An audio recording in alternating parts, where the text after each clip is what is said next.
Free Vybz Kartel, his lawyer proves that he is innocent. This video was brought to you by TVJ. All of that coming up in this video. Stay tuned. From a band we've been suffering, where the system of provide for the ghetto youth, prison and the mob. All them wicked to us so. Them why we dead like that. All them wicked to us so.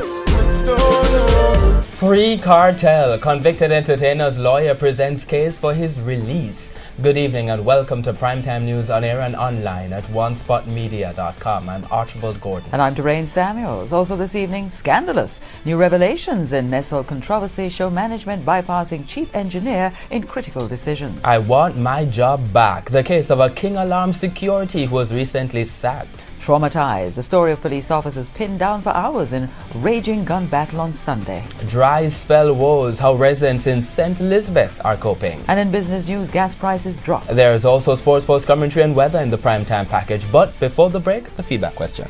Do you find media interviews given by attorneys during a court case helpful? Give your reasons for your answer. Share comments online, facebook.com/television Jamaica and tweet at Television Jam.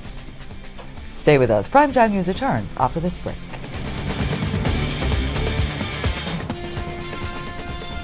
Welcome back to Primetime News. Special welcome to folks on onespotmedia.com. Up first this evening, lawyers for dancehall entertainer Vybz Kartel today urged the Court of Appeal to free him, saying he was not in Havendale, St. Andrew at the time when Clive Lizard Williams is said to have been killed. For a third day, lawyers for the appellants continued their attempts to show weaknesses in the 2014 trial which led to Kartel's conviction. TVJ's Vashon Brown was in court today and now joins us live. Vashon? Thank you so much, Archie and Doreen. Now, Kartel is appealing the life sentence imposed on him in 2014 for the murder of Clive Lizard Williams. Sean Campbell, Andre St. John and Kahira Jones were also convicted for the murder. There were several issues raised today by the lawyers representing the appellants, particularly by the lawyer representing Vybz Kartel. Issues like whether there should be a retrial and where was Kartel when Clive Lizard Williams was killed. Vybz Kartel's lawyer Valerie Nita Robertson today wrapped up her submissions before the Court of Appeal. During the trial in 2014, it was argued that the prosecution's key witness, Chow, went to Palmer's house on the night Lizard was killed. It was further argued that when Chow arrived at the premises at Swallowfield Avenue in St. Andrew, Kartel's dog went after him and Kartel had to intervene and was bitten by his own dog. Chow said he assisted Kartel to Andrews Memorial Hospital where he was treated. Today, Mrs. Nita Robertson told the court that hospital records, cell site evidence, and Chow's timeline are very different. In court in 2014, the trial judge asked the prosecution's main witness, "At about what time you got to the hospital?" The witness responds, "About 9 p.m., about that time." The judge then asked, "And about how long you stayed there?" The witness responded, "About half an hour, 20 minutes. It's alleged that Clive Lizard Williams was killed around 8 p.m. on August 16, 2011. Mrs. Nita Robertson told the court that there is a discrepancy.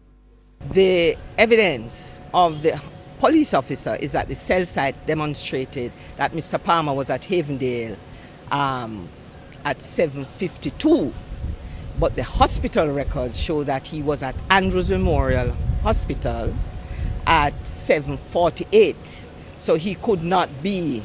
The time span is too narrow for him to have been literally in these two places at one time. She argued that it calls into question a number of things like the credibility of the prosecution's main witness, as well as the veracity of cell tower information that was used during Kartel's murder trial. The issue of a retrial also came up today. Kartel's lawyer urged the court to quash the conviction and not to order a new trial. She pointed to what she called the overwhelming number of deficiencies raised about the trial, like prosecutorial misconduct, breaches of the Charter of Fundamental Rights and Freedom, inclusion of inadmissible evidence, and a rush to justice. Oh, we are saying that it's so bad. It's so bad that you ought not to give the prosecution an opportunity to fix those things that have gone bad already. Kartel's lawyers also took issue with police statements and media reports during his murder trial and how the matter was dealt with by the trial judge. In February 2014, defense lawyers had raised concerns about a statement released by the police's communications unit, which was carried by the media, referring to the attempted bombing of a policeman's house. That release said that the policeman is a witness in a high-profile case now before the courts. Mrs. Nita Robertson said because this information was given to the media by senior police and given their position in society was likely to have far-reaching prejudicial effect than an article written by someone outside of the police force. She said the trial judge dealt with the issue of adverse publicity in a very flippant way. Now, tomorrow we will hear more submissions from lawyers for the appellants. It's expected that the prosecution will respond to the arguments on Friday. Now, there was another issue that did not escape the attention of lawyers in the Kartel appeal. A letter in today's Gleaner written by former Court of Appeal President Seymour Panton. Mr. Panton said some lawyers or some attorneys at law have been misguidedly giving interviews and making speeches on radio and television and in the press in respect of the cases that are actually in progress before the courts of the land. He expressed surprise that the General Legal Council and the various bar associations have chosen to be asleep while the practice continues. Now, I should point out that Mr. Panton did not name any specific case. Mrs. Nita Robertson said she saw the article. And I do believe that we are in different times. And I respect his lordship, but it's very difficult to gag me. Thank you, ma'am. If it were a jury trial, I would understand because the lay person will be easily influenced. But this is a bench of judges who are not going to listen to anything that we say. They have listened to our arguments, and it's the same arguments I'm producing to you. Nothing different, nothing added. The General Legal Council itself issued a release on the matter, saying the practice is punishable as a contempt of court and can be dealt with appropriately by the court. Archie and Ray, back to you. Thank you, Vashan. No more damning revelations this evening about the operations of Nessol National Energy Solutions Limited as the company's management bypassed the chief engineer in a number of critical decisions. Nessol was again thrust into the spotlight as Parliament's Public Administration Appropriations Committee, PAAC, continued to probe matters at the state-run entity. TVJ's Andrea Chisholm reports. Limited Nessol was brought in the spotlight since Lawrence Pommels, the company's operations engineer, was arrested and charged for money laundering. Mr. Pommels was acting as chief engineer for this man, Anthony Brown, when he went on leave in May 2017. But when Mr. Brown returned to work in November 2017, there were changes. He signed no checks. When you returned from your vacation leave, did you continue to sign as a signing officer or not? No. So Mr. Pommels continued to sign and you did not sign? That is my understanding.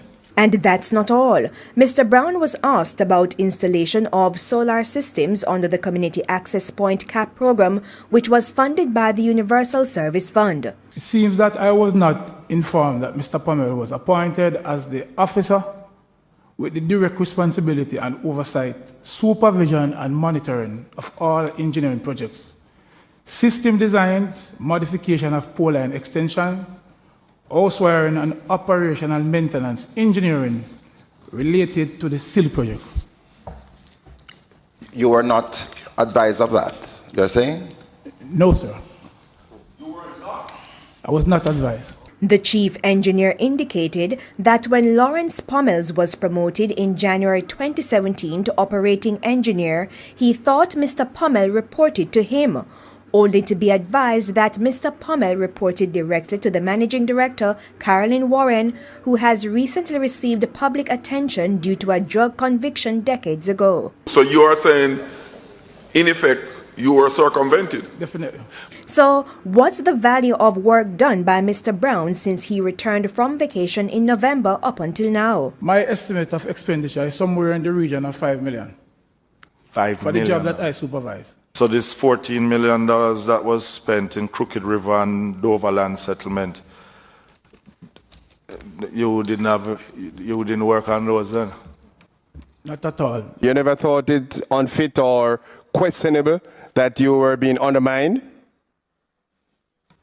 Yes, I do remember, but It's uncomfortable, and I live with it. Andrea Chisholm, TVJ News. In the meantime, PAAC Chairman Dr. Wicker McNeil described as curious the sudden change of leadership at 4 state entities which were the responsibility of former Energy Minister Dr. Andrew Wheatley. The entities are Petrojam, eGov, the Universal Service Fund and NESOL.